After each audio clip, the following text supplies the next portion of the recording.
Welcome to One Man's Tracks, the second-hand music channel. Sticking with this month's theme of adventurous and uncompromising subversive artistry, I'm excited to talk to you today a bit about the Elephant Six Recording Company and, more specifically, the Olivia Tremor Control, both of which got their start in Ruston, Louisiana in the late 80s when Will Hart, Bill Doss, Robert Schneider, and Jeff Mangum formed a group called Cranberry Lifecycle. After graduating from high school, Schneider formed the band Apples in Stereo, and the others moved to Athens, Georgia, where they briefly called themselves Synthetic Flying Machine. They put out one EP called California Demise, the second release through the Elephant Six Recording Company, before Jeff Mangum would leave the group in order to pursue his home recording project, Neutral Milk Hotel. He would leave them with one parting gift, their newfound name, the sort of spontaneous, nonsensical, the Olivia Tremor Control. He would be replaced by Peter Erchick, John Fernandes, as well as Eric Harrison. With them, Bill and Will would produce two full-length musical imaginariums, the first of which being music from the unreleased film script Dusk at Cuba's Castle in 1996. It would not only help to provide insight into this band's intimate blending of the glowing 60s and 70s psych rock melodies and harmonies with contemporary, experimental, concrete, art pop interjections. It would also help to give some great insight into the Elephant Six's sonic palette and production style. It's an indie sound that stood starkly in contrast to the grunge mainstream of that time, and it just harkens back to this super nostalgic era brought in by the Beatles and the Beach Boys pop rock music, and it takes that, brings it into the modern era with all the expansive creativity and complications that can go along with it. I haven't had much of a chance to try out very many of the ever-growing lists of bands that make up this collaborative collective, and so I'm not going to be making any further claims about the Elephant Six or their overall musical motifs. I am looking forward to trying out their releases beyond the 90s, but first I have the impossible task of going over this. The band's second and, as of now, final album, released in March of 1999 through Fly Daddy and Cloud Records, produced by Robert Schneider. This is the Olivia Tremor Control's Black Foliage Animation Music Volume 1. This cyclical, dreamlike, strange, and wonderful musical montage is one that I don't think I'll ever really fully grasp. There's so many grand ideas woven into this vast, multifaceted, atmospheric, and flowing soundscape that trying to summarize it is pretty frivolous, but hopefully I can help to at least provide some fresh ears to try to decipher some of Black Foliage's mind-melting meaning in the mix here. This is an album that is challenging and fascinating in a way that's tough to nail down, difficult to compartmentalize beyond its four sides, and its fleeting and repeating track list that morphs and evolves over a 69-minute runtime that changes from these symphonic, euphoric pop tracks to droning noise that can be super disorienting, but I feel like if you can take the time and make the journey through this experimental, psychedelic musical rabbit hole, you'll come out the other side at least somewhat soundly satisfied. A holistic, animated oral collage that embraces communal combinations using these thoroughly creative DIY recording techniques to capture an incredible range of human emotions. Truly mesmerizing and mystifying, simultaneously inviting yet not all that approachable. Trying to put together a picture of Black Foliage Animation Music Volume 1 is like trying to put together a puzzle with too many pieces. You can make connections, see parts of the picture, but you can never get it all to fit in one thing. It's like you look at the cover art here, if you maybe took AI and animated Will's cool visuals, you might get a sense of what this thing is presenting, but it is truly just this weird mashup that you need to go into to understand. But here I am trying to break it all down for you before that even happens. I'd love to know your interpretations of this TOTC masterpiece down in the comments. What was your introduction to the Elephant Six? I'd love to know, but in the meantime, I've certainly got my work cut out for me trying to tease out some meaning behind this magnificent mashup that starts from the top with a whole ton of theremins. It's opening, beckoning you in for the first 26 seconds of the album with warm, sweeping squeaks before cutting right to familiar noise called Train Director, this album's true introduction and kind of the sound you can come to expect for the first half of the album, but also providing insights into their choppy tape variations as well as the free-flowing nature of this album that sort of loses you in its track list while you're listening to it.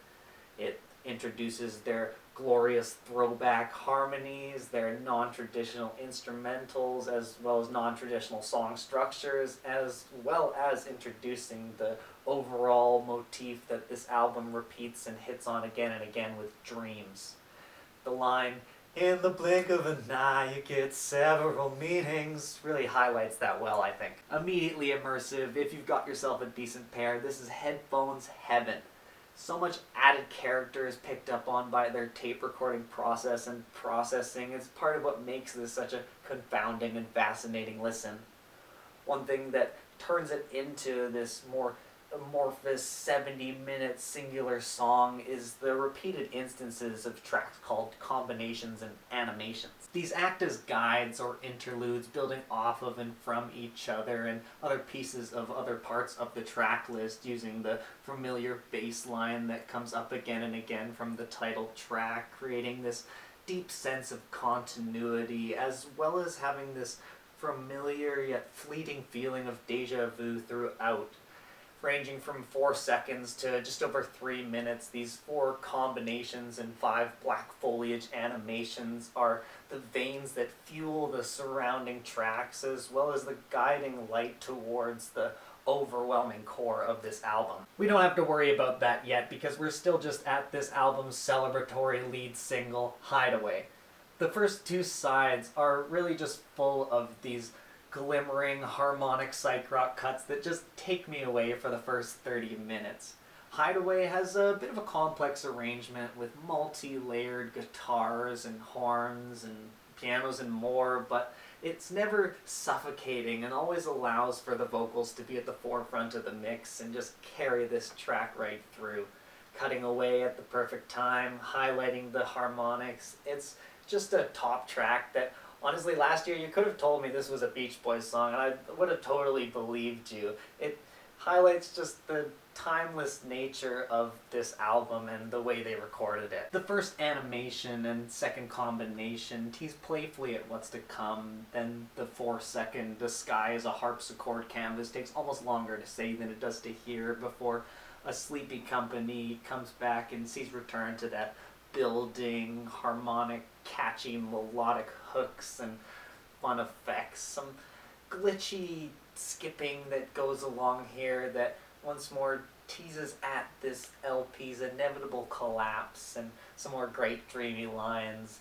Things come rushing in, things come rushing out. It leads into the hypnotic end to the first side with grass cannons here, this track that to me feels like peer pressure. It creates this sense of feeling like an outsider, looking at something that does look like a lot of fun, but it might be morally questionable and not something you really want to be associated with.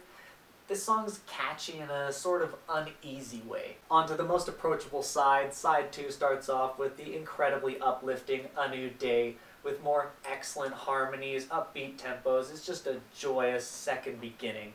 The sampled horns here are the basis for animation that makes its second all-encompassing and ominous return after a brief combination that comes right after A New Day. Those spooky drones are more than worth wading through because we're on to what may be my favorite song on the album. With its highly collaborative vocals, I Have Been Floated comes in and floats purposefully along, tying together loose ends and preparing you for the grand journey ahead. Gather your wits, your will, your luck, your power. Just powerful stuff that really grabs me and keeps me going. Paranormal Echoes launches that journey with a moving atmosphere and these trippy, grooving phases. It is abruptly interrupted by another animation, the most mechanical and monotonous of the bunch. It does really start to fall apart sonically here, but not quite enough to keep A Place I Have Been To down. It closes out Disc 1, I guess side 2, with this somewhat distorted, up-tempo psych rock jam. We've come to the point of the album where we start to see people dropping off a little bit. It's understandable, but if you ask me, we've come far too deep to turn back at the title track. Black Foliage is also known as itself due to all the animations taking its name. It starts again with that now familiar plodding bass line and the lo-fi harmonics, and it's met with this accordion and some woodwind atmospherics that rock you to and fro. It sits somewhere in between like a sea shanty and an indie rock number, and I just wish it lasted as long as it kind of feels like it lasts. Maybe as long as the following the Sylvan Screen, or even half as long as this album's confounding core, The Bark and Below It. I really don't blame anyone for turning back now, because I personally still look for a little more of that Black Foliage even after passing through the uniquely processed field recordings that pop up on the Sylvan Screen. It is odd but not uninteresting. It's got this underlying 60s rock pop track underneath it, but it just slams into these random ambient noise sections that just start to really signal the departure from anything distinct or concrete or even musical for that matter. The over 11-minute The Bark and Below It has been described by Will Hart as the thing giving nutrients to the tunes growing out of it. It's a sonic exercise in seeing the forest for the trees, or maybe the garden for the roots. Maybe even going deeper and looking at the dirt and the minerals in it specifically. This song feels like the album's just kind of laid all out in front of you in this big stretched out messy pile. Listening to it feels like sort of my personal experience with meditation, with its kind of calm, quiet opening being constantly interrupted by sort of weird ideas and interjections and just weird chaos, and you just trying desperately to clear your mind for the whole time, and it just seems to be going on forever. This track is probably as difficult to analyze as it is to listen to, because I don't know, let me know your interpretations of it, because I think it could be anything and everything here. Side 3 closes out with the 4th animation coming out of the Bark's mania and slowly piecing the music back together for the final chapter that starts out with California Demise 3 seeing return to those modernized Beatles isms, but this time it feels a tad more blown out and surreal sounding. Looking for Quiet Seeds slinks along and is then further muddied by the vocals being sung through mouths of water, gargling psychedelically as another odd track goes by. It's a fun one to kind of personify and animate in your mind while it plays. We've nearly processed this lineup of real characters by the time we hit the last combinations and slip into the final 4 tracks, starting with Mystery, the most straightforward song on this side, a sweeter, poppier one about how difficult it is to believe in the things you just can't see. It does glitch out near the end, but that's more than expected by this point. Then another set of Bees at the Museum, both lyrically and instrumentally, of course, further explores the mystery at the center of this album, asking determined questions about Below the Bark and trying to auditorily represent their hazy findings. Finishing off with the final animation that leads us into the one that ties it all together, at least to some extent. Hilltop Procession is the celebratory send-off that this opus deserves, and it reminds the listener of the ungraspable nature of dreams and the connecting forces we all share in this dark and joyous human experience that we call life. The Olivia Tremor Control managed to produce this pop-centric album without any of the commercial pop failings that go along with it. Black Foliage has captured the joy that is pushing the musical envelope with a group of good, talented individuals that have a meticulous hand as well as this free and instinctual attitude. The band broke up in 2000 with the members going off and branching out and doing other Elephant Six combinations and otherwise up until 2009 when they got back together under kind of unfortunate circumstances due to Will's MS diagnosis that's terribly ironic due to the Tremor being in their band name. They were working on a third album of the Olivia Tremor Control content material when Bill Doss suddenly passed away of a brain aneurysm in 2012, putting the third and final album on an indefinite hold. Putting an even darker spin onto this now final album of theirs, it's not for everyone. I understand that. It took me quite a few listens and a long time to start to really appreciate this album, and maybe starting off with Dusk at Cubis Castle or even some other Elephant Six outfit. I personally haven't gotten deep enough into them to give you a reasonable recommendation, so please, anybody still watching, let me know where is a good place to start and make this more accessible for people. I'd love to get more people into it. So far I've got those couple of bands I've already mentioned, as well as Circulatory System, the Black Swan Network, and the Sunshine Fix on my list. What are some must listens? Leave me a comment. Like the video for making it to the end. Check out these other two I've already done reviews on. I've been on a bit of an experimental music kick, so I think you'll enjoy that if you like this. Make sure you subscribe for next week's secondhand retrospective review, and thank you so much for watching. Take good care. You're just a sleepy company, and that's alright.